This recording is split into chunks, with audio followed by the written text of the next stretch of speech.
कि हम सब यह सोचते हैं, जानते हैं कि 15 अगस्त 1947 को ही हम आज़ाद हुए और उसी दिन हमने तिरंगा फहराया। पर सर्वप्रथम अंडमान निकोबार में तिरंगा नेताजी सुभाष ने फहराया था। अंग्रेजों के रहते रहते उन्होंने अंडमान को स्वतंत्र करा करके और पहला तिरंगा फहराया भारत देश का, और भारत देश के पहला प्रमुख वो बने थे।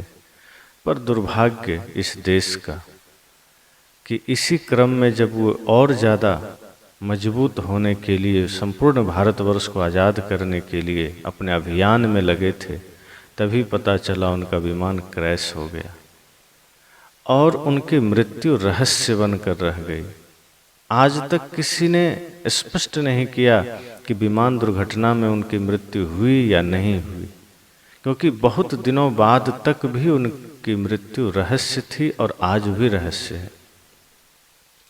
तो कुल मिलाकर बहुत ऐसी बातें हैं आज़ादी के संबंध में जो हम सब नहीं जानते हैं या उससे जानना नहीं चाहते। हालांकि ऐसा नहीं है कि व्यक्ति का मन मस्तिष्क हर समय, हर क्षण, हर पल एक जैसा रहता है। एक चोर भी किसी समय ईमानदार हो जाता है और एक ईमानदार आदमी भी किसी समय लाचार और कुछ हद तक निगेटिव हो जाता है। तो रही बात हमारे देश की आज़ादी की, जो भारतवर्ष 250 साल अंग्रेजों के गुलाम रहा, धीरे धीरे तमाम प्रताड़नाओं को झेलने के बाद, तमाम कष्टों को झेलने के बाद, तमाम यातनाओं को झेलने के बाद और लगभग 7 लाख से अधिक वीरों की शहादत देने के बाद भारत आजाद हुआ।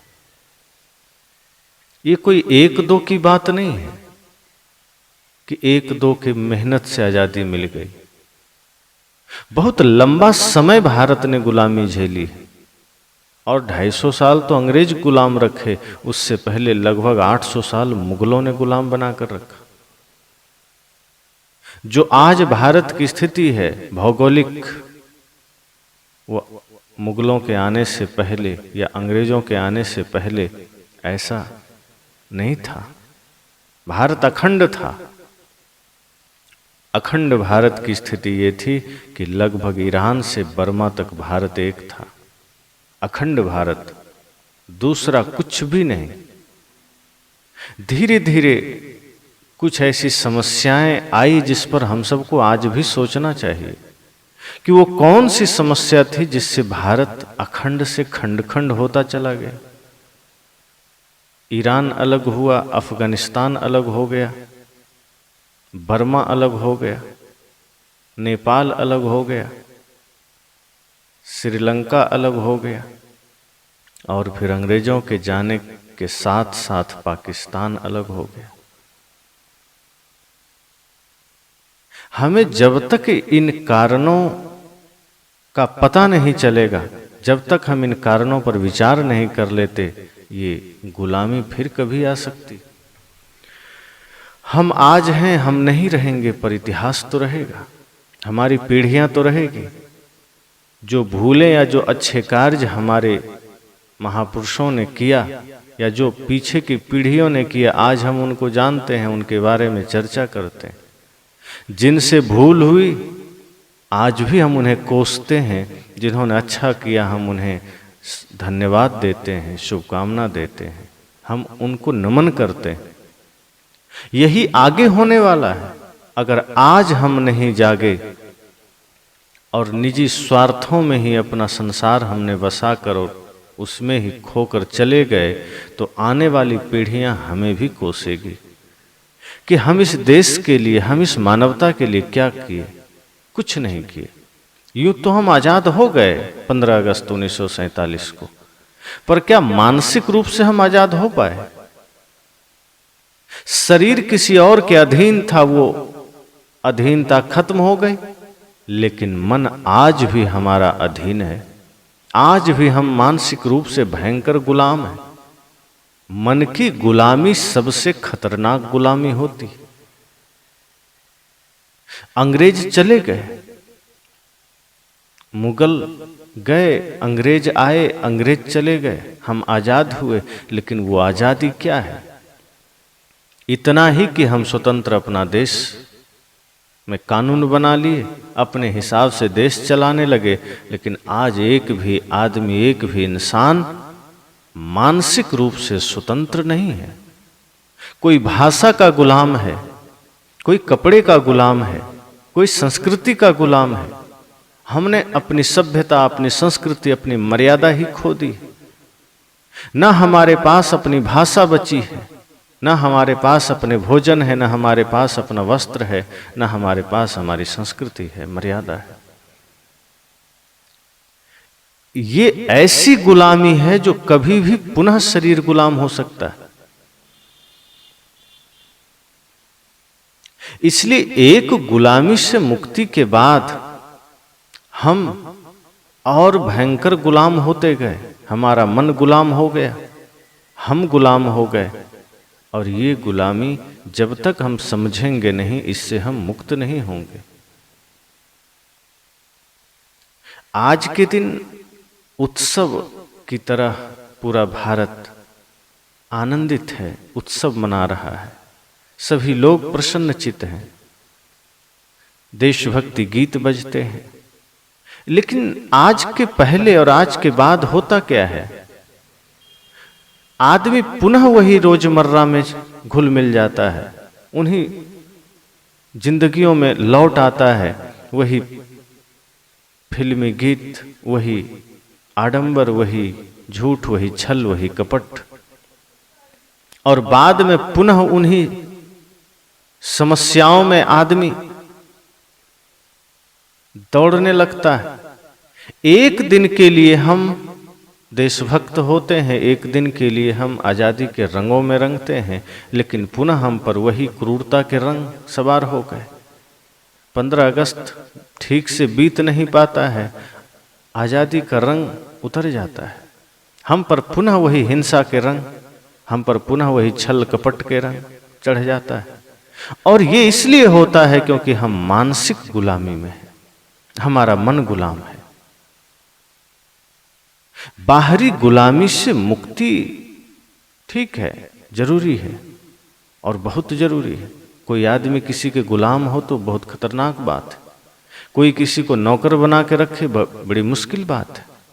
आज जेल में आदमी पड़ा है, उतनी ही प्रताड़ना वो नहीं सह पाता है। सोचिए जब कोई व्यक्ति किसी और के गुलाम होगा, अंग्रेजों के या मुगलों के, तो क्या स्थिति रही होगी। अपनी सारी स्वतंत्रता खो जाती है। लेकिन आज जब हम स्वतंत्र हैं, फिर भी हम मन के गुलाम हैं, फिर भी हम इतनी भयंकर मानसिक गुलामी में हैं। और ये गुलामी बहुत खतरनाक है। आज समस्त युद्धों का कारण मन की गुलामी है। आज समस्त समस्याओं का कारण मन की गुलामी।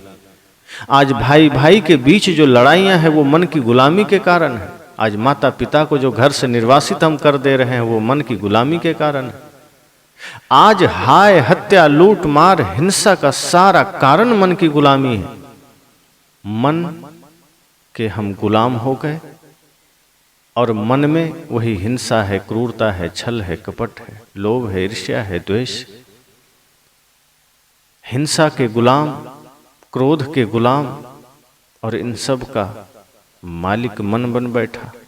वो इन्हीं चीजों में हमें पटक रहा है और हम उस गुलामी से मुक्त नहीं हो पा रहे। जो मन की गुलामी से मुक्त हो गया, समझना वास्तव में वही आजाद हो पाया, वही स्वयं को जान पाया, वही जगत के प्रति जिम्मेदार हो पाया, वही समाज के प्रति कर्तव्यनिष्ठ हो पाया, वही देश के प्रति वफादार हो पाया। और जो मन की गुलामी में पड़ा है, निश्चय ही वो लोभ की गुलामी में होगा। जो मन की गुलामी में है, निश्चय ही वो कपट की गुलामी में होगा, हिंसा की गुलामी में होगा। और ऐसे लोगों को कोई भी खरीद सकता है, ऐसे लोगों को कोई भी झुका सकता है।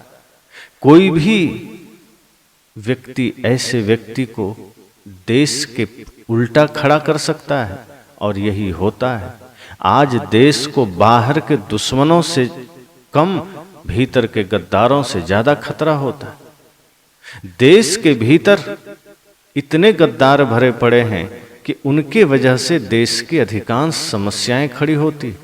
2001 में भारतीय संसद पर हमला होता है, किसी की हिम्मत कैसे हुई संसद तक आने की?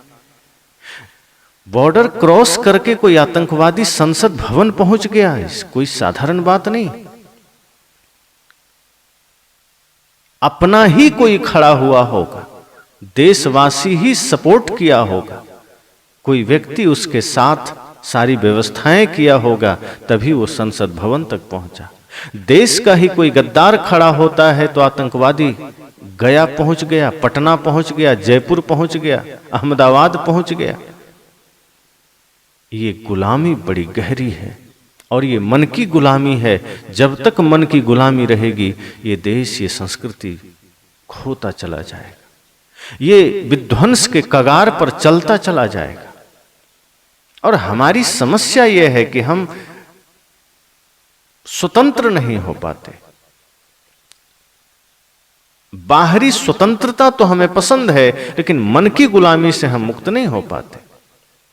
मन हमें अपने अधीन कर रखा है, गुलाम बना रखा है। इस वजह से हम स्वतंत्र चिंतन नहीं कर पाते, निष्पक्ष चिंतन नहीं कर पाते, सही जीवन नहीं जी पाते। हमारे महापुरुषों ने जो सपना देश के लिए देखा, हम उन सपनों को समझ नहीं पाते। जो सपना शहीदों ने देखा, महापुरुषों ने देखा इस देश के लिए, हम ठीक उसके विपरीत चलते हैं।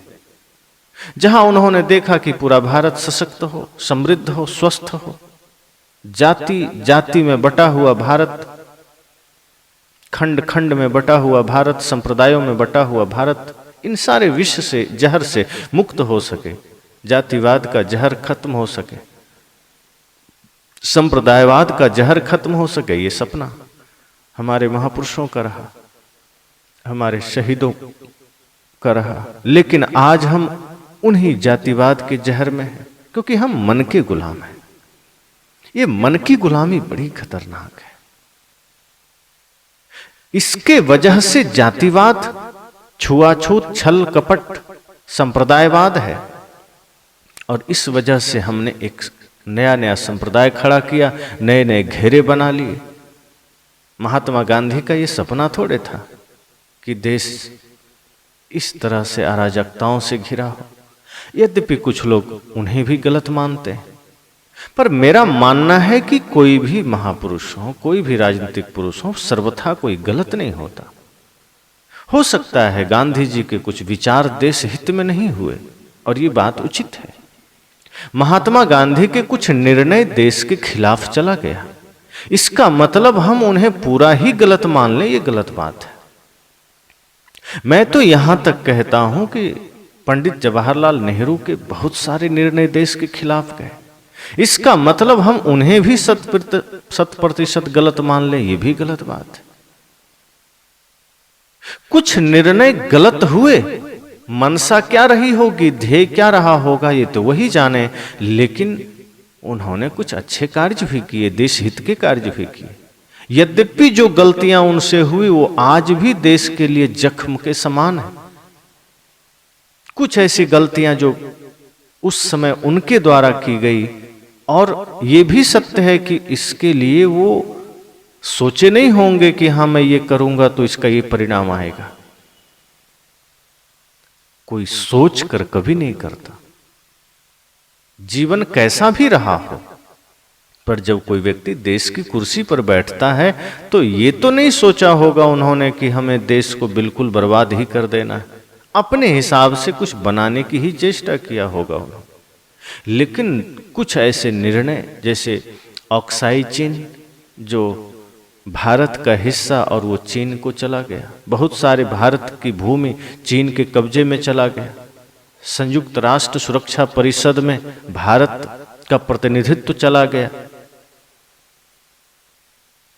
ऐसे बहुत से चीजें, जो कुछ द्वीप थे वो दूसरे देशों को दे दिया गया। तो बहुत ऐसी चीजें हुई जो उन्होंने निर्णय लिया, वो निर्णय देश के खिलाफ चला गया। तो लोग एक तरफा हो जाते हैं कि किसी में पूरी अच्छाई ही देख लेते हैं और किसी में पूरी बुराई ही देख लेते हैं, पर ऐसा नहीं होना चाहिए। हाँ, कुछ लोग हैं जो पूरा निष्पक्ष थे, जिनकी शहादत, जिनका कर्तव्य संपूर्ण रूप से देश के को समर्पित था, उनका एक एक कदम देश के हित में था। पर अगर कुछ लोगों के कुछ निर्णय देश के खिलाफ चले गए तो हम उसे सर्वथा गलत भी नहीं कर सकते। अब जैसे महात्मा गांधी जी के लिए कहा गया, दे दी आजादी हमें खड़ग बिना ढाल। अब ऐसा नहीं है कि ये गीत उन्होंने खुद लिखा कि मैंने बिना ढाल बिना तलवार के आजादी दे दी। किसी ने लिखा, अति श्रद्धा में लिख दिया, और ये आज भी होता है। हम जिन्हें अपना आदर्श मानते हैं, जिन्हें अपना पूज्य मान लेते हैं, आराध्य मान लेते हैं, हम उनके लिए बहुत सारी कल्पनाएं कर लेते हैं। अब जो कबीरपंथी है वो सदगुरु कबीर को ही सृष्टि का रचयिता मान लेते हैं, भगवान मान लेते हैं, जिन्होंने खुद खंडन किया कि सृष्टि का कोई रचयिता नहीं है, सृष्टि का कोई भगवान नहीं है, बाहर कोई भगवान नहीं है। हम इतने अंधश्रद्धा में पड़ गए कि हम उन्हें भगवान मान लिए कि नहीं, तुम बता रहे हो तो तुम ही भगवान हो, तुम ही सृष्टि के अधिष्ठाता हो, तुम ही सृष्टि के जनक हो। बाबा साहब डॉक्टर भीमराव अंबेडकर ने बहुत सारे काम किए देश के लिए, पिछड़ों समाज के लिए। जिन परिस्थितियों से वो गुजरे, उन्होंने उन परिस्थितियों में रह करके जिस तरह से अपनी सफलता प्राप्त की और फिर देश के लिए बड़ा काम किया, तो एक बड़ा सा वर्ग उन्हें उनके प्रति भी अंधश्रद्धा कर लेते हैं। भगवान बुद्ध के प्रति उनके अनुयायी अंधश्रद्धा कर लेते हैं, चमत्कार जोड़ देते हैं। इसी तरह से गांधी जी के लिए भी कुछ लोगों ने ये गीत रचना कर दी कि बिना खड़ग बिना ढाल के आजादी मिल गई। ये अंधश्रद्धा है, अति श्रद्धा है। सच्चाई ये नहीं है, बिना तलवार के बिना ढाल के आजादी नहीं मिलती। कितने लोगों ने अपनी शहादत दी। मुगल काल में आप देखें तो वीर शिवाजी ने, महाराणा प्रताप ने, और लगभग अंग्रेजों के आगमन हो चुका था तब झांसी की रानी लक्ष्मीबाई ने। ऐसे कितने वीर हुए होंगे उस समय भी, जो मुगलों से लड़ते लड़ते भी अपनी शहादत दिए होंगे। और अंग्रेजों से लड़ते लड़ते तो 7 लाख से अधिक लोगों ने अपनी शहादत दी। तो निश्चय ही अति श्रद्धा में हम कोई भी निर्णय कर लेते हैं, कुछ भी लिख देते हैं, पर सच्चाई ये नहीं है। आजादी सिर्फ गांधी जी के प्रयास से नहीं मिली, लेकिन इसका मतलब ये नहीं कि गांधी जी को हम गाली दें। अगर कुछ निर्णय उनके सही नहीं गए, जैसे भारत पाकिस्तान का बंटवारा का निर्णय, ये निर्णय गलत हुआ। और यदि हुआ भी तो बंटवारा धर्म के आधार पर हुआ कि मुसलमान पाकिस्तान जाएंगे और हिंदू भारत में रहेंगे। लेकिन एक निर्णय उनका पुनः गलत सिद्ध हो गया देश के लिए कि जो मुसलमान भारत में रहना चाहें वो रह सकते हैं। और इस वजह से बहुत सारी समस्याएं आज भी, हालांकि समस्याएं इंसान जहां है वहां रहेगी। ऐसा नहीं है कि हिंदू है तो समस्याएं नहीं है, मुसलमान है तो समस्याएं, ठीक है, अलग प्रकार की समस्याएं होंगी। एक परिवार है तो क्या परिवार में समस्याएं नहीं है? भाई भाई के बीच समस्याएं हैं, भाई भाई से दुश्मनी कर ले रहा है, हिंदू तो छोड़ दीजिए, मित्र मित्र से दुश्मनी कर ले रहा है। हाँ, ये और बात है कि अलग तरह की समस्याएं होती, लेकिन बहुत गहराई से हमें यह विचारना है कि जितने भी वीर हुए, महापुरुष हुए, जिन्होंने अपनी शहादत दी, तो सर्वथा हम किसी एक के लिए, किसी के बारे में एक मत नहीं कर सकते कि वो बुरे ही थे या उनकी अच्छाई थी ही नहीं। जो अच्छे थे वो तो थे ही, जो अपने को बलिदान कर दिए, अपनी शहादत दे दिए, उनकी महानता तो नहीं, उनका ऋण नहीं चुकाया जा सकता। उनकी महानता की क्या कहें, चाहे चंद्रशेखर आजाद हो, चाहे नेताजी सुभाष हो, चाहे भगत सिंह हो, चाहे राजगुरु हो, सुखदेव हो, खुदीराम बोस हो, चाहे उधम सिंह हो, ऐसे तमाम क्रांतिकारियों ने जो अपनी शहादत दी, देश के लिए अपना निजी स्वार्थ नहीं देखा, परिवार नहीं देखा, अपनी दुनिया नहीं देखी, उन्होंने कहा बस देश कि आजादी ही मेरा ध्येय है। तो ऐसे भी लोग हैं जो मन की गुलामी में हैं, और मन की गुलामी में आज थोड़े लोग नहीं हैं, 2-4 लोग नहीं हैं, 2-4 लाख लोग नहीं, 2-4 करोड़ लोग नहीं, 99% से ज्यादा लोग मन की गुलामी में हैं। इसलिए वो देश से पहले, मानवता से पहले निजी स्वार्थ में पड़कर जी रहे हैं, अपनी संस्कृति से विमुख होकर जी रहे हैं, अपनी मर्यादा के खिलाफ जी रहे हैं, अपने संस्कारों के खिलाफ जी रहे हैं। और यही इस देश का दुर्भाग्य है। और इसलिए मैं कह सकता हूं कि आजादी मिली नहीं, आजाद हम हुए नहीं, हम और भयंकर गुलामी में चले गए। भारत को छोड़कर अधिकांश देश अपनी मातृभाषा पर गौरवान्वित होता है, गर्व करता है, उसके सारे कार्य उसकी मातृभाषा में होते हैं। आप चाहे चीन चले जाइए, जापान चले जाइए, फ्रांस चले जाइए, स्पेन चले जाइए, रूस चले जाइए, जितने भी ये देश हैं ये सब अपना सारा काम अपने अपनी भाषा में करते हैं। बगल में नेपाल है, नेपाल अपना सारा काम नेपाली में करता है, लेकिन हम अंग्रेजों के जाने के 77 साल बाद भी अपना सब कुछ अंग्रेजी में कर रहे हैं। आज सुप्रीम कोर्ट की पूरा भाषा ही अंग्रेजी की है। एक आम आदमी अगर वहां चला जाए गांव का, तो उसे पता ही नहीं चलेगा मेरे लिए जो फैसले हो रहे हैं वो क्या है, क्योंकि वो आपस में वो हिंदी में नहीं कर सकते। और अधिकांश सरकारी काम भी अंग्रेजी में हो रहे हैं।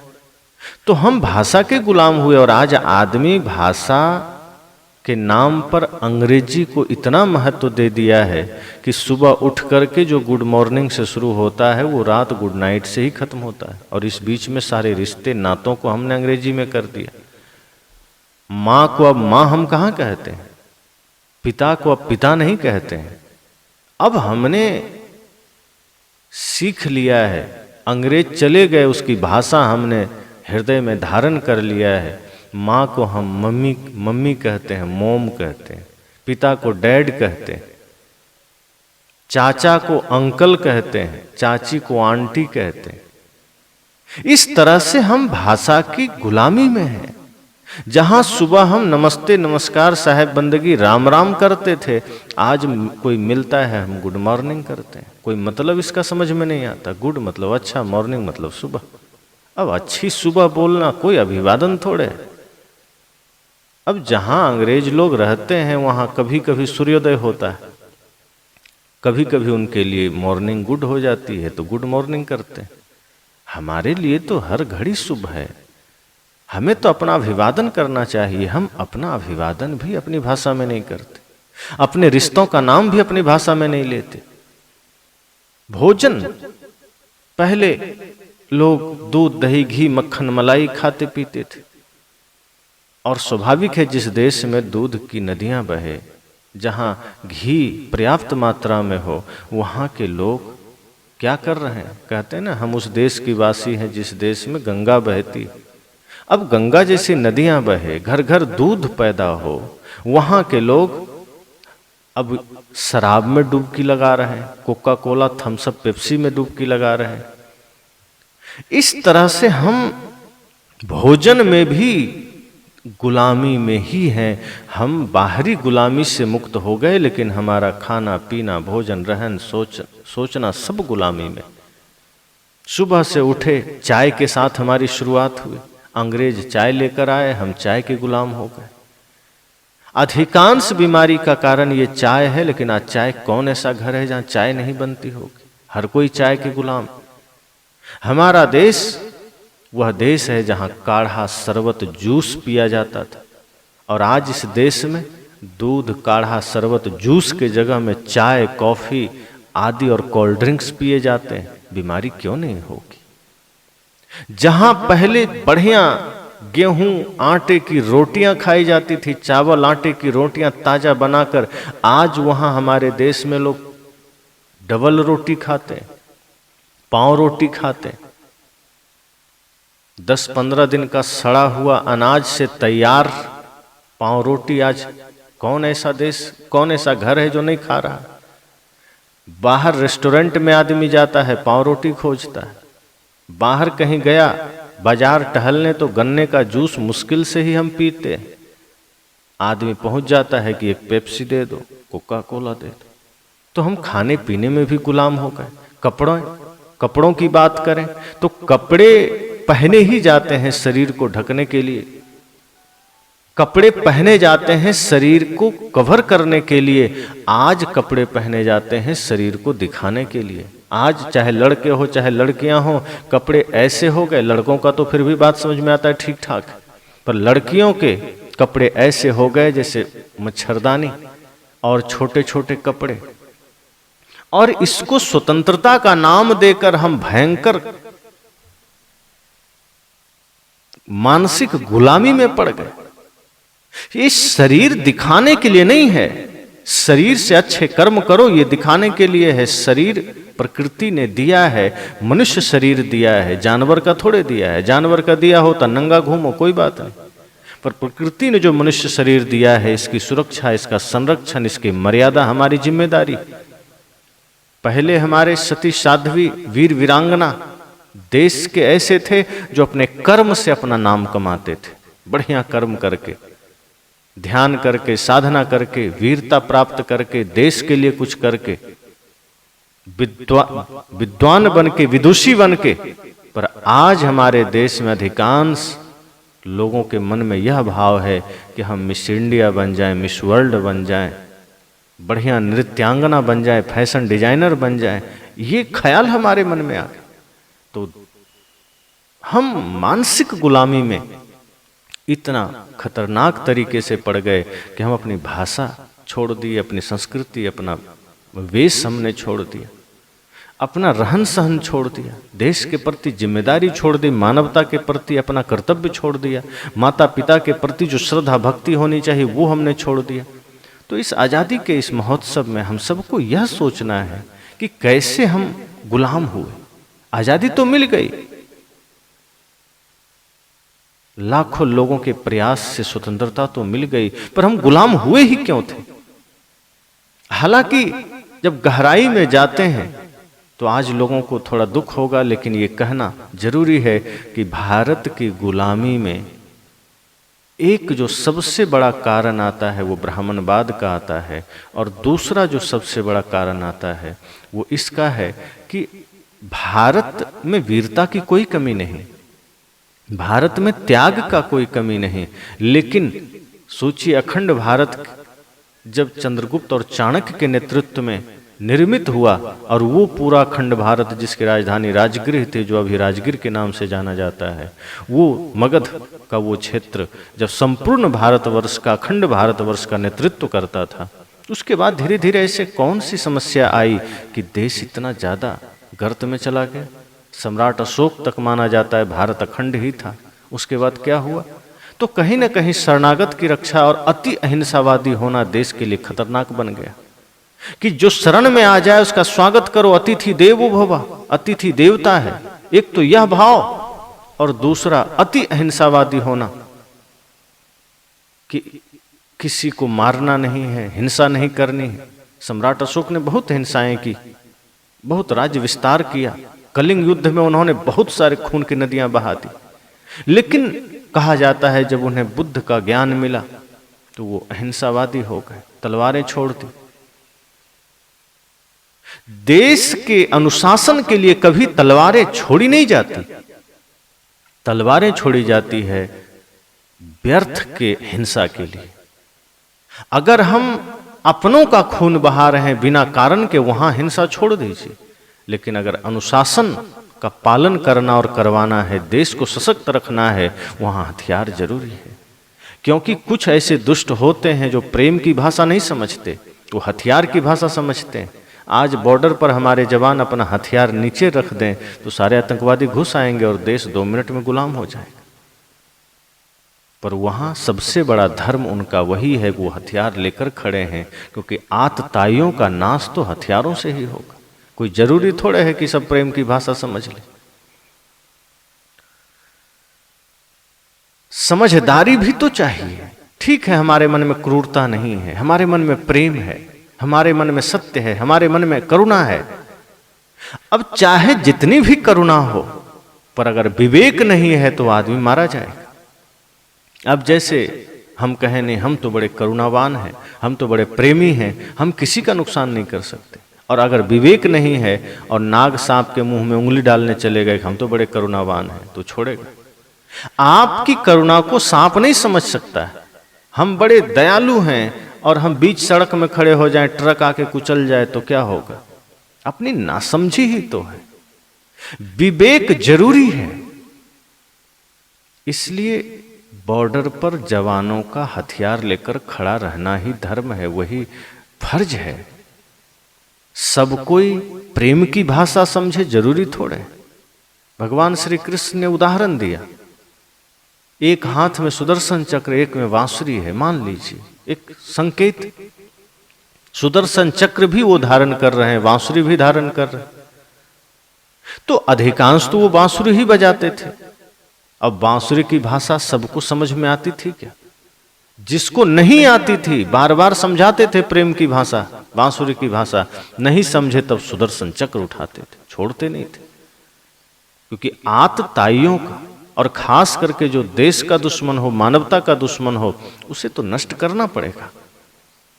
तो कुछ राजाओं ने सम्राट अशोक के बाद और लगभग उस समय से ही धीरे धीरे इतने ज्यादा एक आपसी मतभेद में पड़ गए, निजी स्वार्थ में पड़ गए कि मेरी गद्दी, मेरा सिंहासन, और ऊपर से यह ज्ञान अति अहिंसावादी कि अतिथि देवो भव। शायद 7वीं शताब्दी में पहला मुगल आया मीर कासिम, और वहीं से देश की दुर्गति शुरू हुई। और धीरे धीरे वे लोग यहाँ पैठ जमाना शुरू किया, पैर जमाना शुरू किया, अपना अड्डा जमाया, और ऐसा हुआ कि धीरे धीरे इतने भयंकर आक्रांता आए कि हम फिर, हमारी जो स्थिति सिकंदर के आने से पहले थी, देश खंड खंड में बटा था, देश छोटे छोटे गणराज्यों में बटा था, छोटे छोटे प्रांतों में बटा था, और इसका लाभ सिकंदर भी उठाने ही वाला था, पूरी दुनिया को जीता था, लेकिन भारत की सीमा में प्रवेश करते ही पोरस से हार गया। लेकिन अगर वहां वो जीत जाता तो पूरे भारत पर हो सकता है कब्जा कर सकता था। पर जब चाणक्य उस समय जो तक्षशिला विश्वविद्यालय में पढ़ाई कर रहे थे, अब तक्षशिला विश्वविद्यालय का जब नाम आता है तो यूँ समझ लीजिए जब पूरी दुनिया ठीक से जीना और खाना नहीं जानती थी, तब भारत का तक्षशिला विश्वविद्यालय पूरी दुनिया को शिक्षा दे रहा था। उस महानतम विश्वविद्यालय में जब चाणक्य पढ़ रहे थे, चंद्रगुप्त के गुरु चाणक्य, जिनका नाम विष्णुगुप्त था, जब वो वहां पढ़ रहे थे तभी उन्हें पता चला कि सिकंदर ने आक्रमण कर दिया है। हालांकि पोरस ने बड़ी वीरता से लड़ाई लड़ी। लोग कहते हैं पोरस हार गया, लेकिन पोरस हारे नहीं थे, पोरस जीत गए। गलत इतिहास भी लोगों तक पहुंचा दिया जाता है। तो उस वक्त भी भारत खंड खंड में बटा था, अलग अलग गणराज्यों में बटा था। अगर वो वहां जीत जाता तो पूरा भारत पुनः एक बार गुलाम हो जाता, बल्कि उसी समय सबसे बड़ी गुलामी होती। लेकिन चाणक्य ने देखा कि ये देश खंड खंड में बटा है, लोग राष्ट्र भावना से विमुख होकर छोटे छोटे राज्य का मालिक बनना चाह रहे हैं। कोई मगध नरेश बनकर बैठा है, कोई अंग प्रदेश का राजा बना बैठा है, कोई मालवा का राजा बना बैठा है, कोई विदर्भ का राजा बना बैठा है, कोई सौराष्ट्र का राजा बना बैठा है, कोई कैकेयी का राजा बना बैठा है। अलग अलग प्रांतों का राजा अपने को, कोई मिथिला का बना बैठा है। इस तरह से सभी अलग अलग गणराज्यों के राजा अपने आप में घमंड कर रहे हैं कि मैं उसको मार दूं, मैं उससे मार दूं, अपने ही पड़ोसी राजा को मारने के लिए लड़ रहे हैं। चाणक्य ने सोचा इससे तो भारत खंडित हो जाएगा, भारत का अस्तित्व खतरे में आ जाएगा। तब उन्होंने संकल्प लिया, और चंद्रगुप्त बालक रूप में था, उसके भीतर की प्रतिभा को उन्होंने देखा और उन्होंने साथ लिया, उन्हें शिक्षा दी, और धीरे धीरे उन्होंने भारत को एक किया, सभी राज्यों को एक किया, सबको शिक्षा दिया। घर घर भिक्षा मांगने जाते थे, माताओं को शिक्षा दिया उन्होंने कि एक पुत्र अपने पास रखो, लेकिन एक को देश की सेवा में समर्पित करो, ताकि ये देश अखंड बन सके। हम सब नहीं रहेंगे पर यह देश रहेगा, और अगर हमने अपने देश के लिए कुछ नहीं किया तो आने वाली पीढ़ियां सदा हमें गाली देगी। दुर्भाग्य से आज वो तक्षशिला पाकिस्तान के पास, दुर्भाग्य ही कहेंगे, तक्षशिला जैसा विश्वविद्यालय जो भारत का सिरमौर था, भारत का मुकुट बनकर था, वो आज पाकिस्तान के पास है। बहुत ऐसे ऐतिहासिक स्थल जो आज अफगानिस्तान में पड़ते हैं, दुर्भाग्य है जो भारत से विमुख हो गया। तो उसी के समानांतर और उसी समय लगभग नालंदा विश्वविद्यालय की स्थापना आचार्य चाणक्य के द्वारा की गई, अन्य आचार्यों के द्वारा मिलकर के की गई, वो भी लगभग उसी समय से पूरा काल से ही। तो कहने का मतलब है कि देश जब खंड खंड में बटा हो और जब निजी स्वार्थ में लोग लड़ने लग जाएं, तो देश फिर दूसरे लोग उसका गलत फायदा उठाते हैं, और वही सम्राट अशोक के बाद हुआ। लोग निजी स्वार्थों में पड़े, कुछ लोग सामर्थ्यशाली नहीं थे, वो अतिथि देवो भव के भाव में पड़ गए, कुछ लोग सामर्थ्यशाली थे, वो निजी स्वार्थ में पड़ गए, और इसी में धीरे धीरे आक्रांता यहाँ पैठ जमाए, और फिर ऐसे भयंकर आक्रांता यहाँ आए। औरंगजेब हो, चाहे खिलजी हो, चाहे अकबर हो, चाहे बाबर हो, चाहे हुमायूं हो, चाहे चंगेज खां हो, तमाम तरह के भयंकर से भयंकर आक्रांता यहाँ आए, लाखों करोड़ों हिंदुओं को काटा। और भारतवर्ष में जहाँ मुसलमान का कोई नाम नहीं था, उस भारतवर्ष में लगभग 90% हिंदू को उसने, जो अभी मुस्लिम है उसमें से 90% जो मुस्लिम है वो सब हिंदू समाज से थे। वो हिंदू को मुसलमान बनाया तलवार की नोक पर, इस तरह से उसने अपना धर्म फैलाया। तो ये सारी समस्याएं क्यों झेलनी पड़ी? क्योंकि हम कहीं ना कहीं छुआछूत में पड़े, जातिवाद में पड़े, अति अहिंसावाद में पड़े। हम देश के प्रति कर्तव्यनिष्ठ नहीं रह सके, अपने समाज, अपने देश के प्रति दायित्व भूल गए, कर्तव्य भूल गए, निजी स्वार्थ और अपनी ही धन संपदा को बढ़ाने में, अपने ही परिवार की सुरक्षा और उन्हें ही भोजन के चक्कर में हम देश को भूल गए, कर्तव्य को भूल गए, और देश गुलामी की जंजीरों में बंधा। तो पहले मुगलों के और फिर अंग्रेजों के। हालांकि भारत को जितना नुकसान अंग्रेज और मुगलों से हुआ, उसकी भरपाई आज तक नहीं हो पाई, क्योंकि कहा जाता है हमारा भारत देश सोने की चिड़िया थी, यहाँ इतना ज्यादा सोना था और चोरी भी नहीं थी। हालांकि एक चीज है कि जब मुगल आए, मारा काटा, मंदिर तोड़े, लोगों को मुस्लिम बनाया, लेकिन वो यहीं बस गए, यहीं रह गए और यहीं राज्य संभालने लगे, फिर यहीं देश के लिए कुछ करने लगे, देश में विकास करने लगे। वो यहीं के शासक बन गए। कुछ लोग थे जो लूट कर चले गए, लेकिन अंग्रेज यहां से लूट लूट कर ले जा रहे थे। वो यहां आए ही थे लूटने के लिए। लोग कहते हैं भारत पहले भी गरीब था, तो कोई देश गरीब रहेगा तो वहां कोई क्या करने आएगा? अंग्रेज यहां क्या करने आए थे? अगर भारत गरीब होता तो मुगल यहां क्या करने आए थे? अंग्रेज यहां क्या करने आए थे? आज किसी गरीब देश में कोई घूमने जाना नहीं चाहता है। भारत इतना अमीर था, इतना धन संपदा भारत के पास था कि उतने साल मुगलों ने शासन किया, फिर भी देश कंगाल नहीं हुआ, बल्कि 250 साल अंग्रेजों ने लूटा।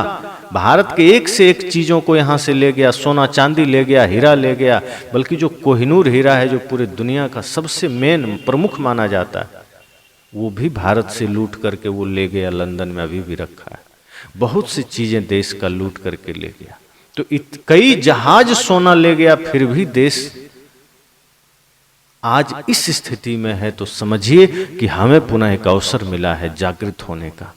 आज 77 साल बाद भी अगर हम अपनी स्वतंत्रता के महत्व को न समझ सके, अपनी संस्कृति को न समझ सके, अपनी मर्यादा को न समझ सके, अपने महापुरुषों की शहादत को न समझ सके, तो समझ जाइए कि फिर हमें गुलाम होने से कोई नहीं रोक सकता। और वैसे भी हम मन के गुलाम में तो हैं ही। कौन कहता है कि देश स्वतंत्र है? बाहरी स्वतंत्रता किसी काम का नहीं है अगर हम मन से गुलाम हैं। जब मन की गुलामी आ जाती है तो बाहर की स्वतंत्रता मिल भी जाए तो हम वैसा कोई काम कर ही नहीं पाएंगे, फिर हम वही काम करेंगे जिससे और समस्या पैदा हो। और आज यह देश जो इतना भयंकर त्रासदी में खड़ा है, भ्रष्टाचार से जूझ रहा है, नशाखोरी में जूझ रहा है, हिंसा में है, छल कपट में है, प्रपंच में है, भाई भाई के विवाद में है, जमीन विवाद में है, ये सारी समस्याएं इसलिए आई कि हम अपने देश की सभ्यता को भूल गए। हम भूल गए कि यह वही भूमि है जहां राम अपने भाई के लिए जमीन तो छोड़ो राज्य छोड़कर चल देते हैं। ये वही भूमि है जहां पन्नाधाय अपने पुत्र को बलिदान कर देती है राजा के उत्तराधिकारी पुत्र को बचाने के लिए। ये वही देश है जहां शिवाजी अपना गर्दन कटा देते हैं पर गर्दन झुकाते नहीं हैं। ये वही देश है जहां महाराणा प्रताप जंगल में जाके घास की रोटियां खाते हैं पर मुगलों से समझौता नहीं करते। ये वही देश है जहां 2 वर्ष का बच्चा भरत शेर पर सवार होकर उसका दांत गिनने का सामर्थ्य लेकर पैदा होता है। लेकिन आज हम कायरता के जंजीरों में जकड़े हैं, नासमझी के जंजीरों में जकड़े हैं, गुलामी के जंजीरों में जकड़े हैं। हमारा मन गुलाम है। हम इतने स्वार्थी हो गए, इतने निजी स्वार्थ में पड़ गए कि हम परहित सरिस धर्म नहीं भाई ये भी भूल गए, सब घट मेरो साइयां ये भी भूल गए, जियो और जीने दो ये भी भूल गए, सर्वे भवन्तु सुखिनः ये भाव भूल गए, अहिंसा परमो धर्मः ये भाव भूल गए। जो हमारे महापुरुषों का उद्घोष था अहिंसा परमो धर्मः, हम भूल गए।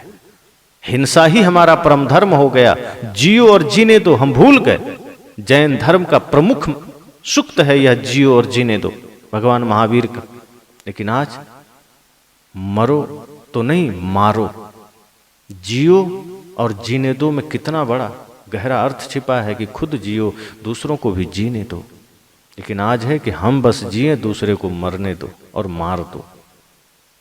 पियो, आज शराब लोग पी रहा है, पियो और पीने दो, इसमें आदमी आगे हो गया, पियो और पीने दो में। लेकिन जियो और जीने दो में आगे नहीं है, मारो और मरने दो इसमें आदमी आगे हो गया। अहिंसा परमो धर्म, अहिंसा ही परम धर्म है, खो गया, हिंसा ही परम धर्म बन गया। सब घट मेरो साइयां ये भाव हम भूल गए। तो हमने अपने महापुरुषों के वचनों को नकारा, हमने विलासिता को स्वीकारा, हमने आडंबर को स्वीकारा, पाखंड को स्वीकारा, जातिवाद को स्वीकारा। तो आज ये देश इन्हीं तमाम समस्याओं से जूझ रहा है, इन्हीं सारे कलुषित विचारों से जूझ रहा है, जातिवाद के जहर से जूझ रहा है, संप्रदायवाद की कलुषित विचारधाराओं से जूझ रहा है।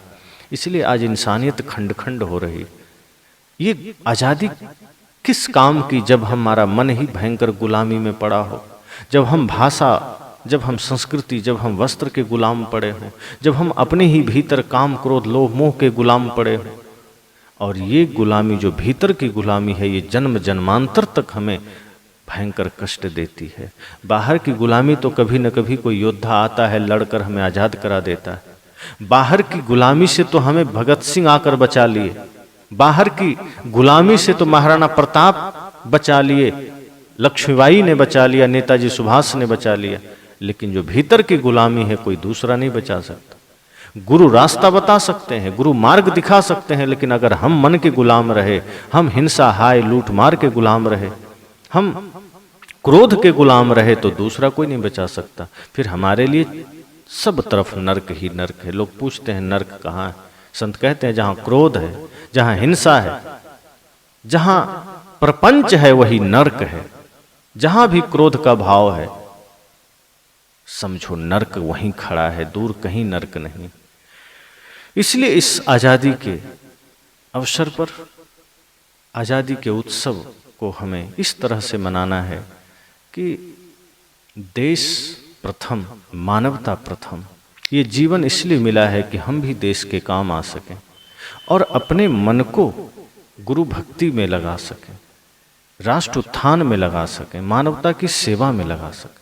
ये मन अगर हम इसको स्वतंत्र छोड़ेंगे तो ये गुलाम हमें बना लेगा। ये मन जब हमें गुलाम बना लेगा तो फिर हम हिंसा के ही मार्ग पर जाएंगे, फिर हम काम क्रोध लोभ मोह अहंकार के ही मार्ग पर जाएंगे, जो कि बहुत भयंकर है। तो सभी को पुनः शुभकामना करते कि इस आज़ादी के महोत्सव में हम सब को संकल्प लेना है हम सबको दृढ़ प्रतिज्ञा लेनी है कि यह देश अखंड अगर बने रहे, यह देश की संस्कृति सदैव जागृत रहे, शाश्वत रहे, तो उसके लिए हम सबको यह भाव रखना है कि भले ही हम मिटेंगे, भले ही हमारा अस्तित्व खत्म होगा, लेकिन देश का अस्तित्व सदैव बरकरार रहेगा।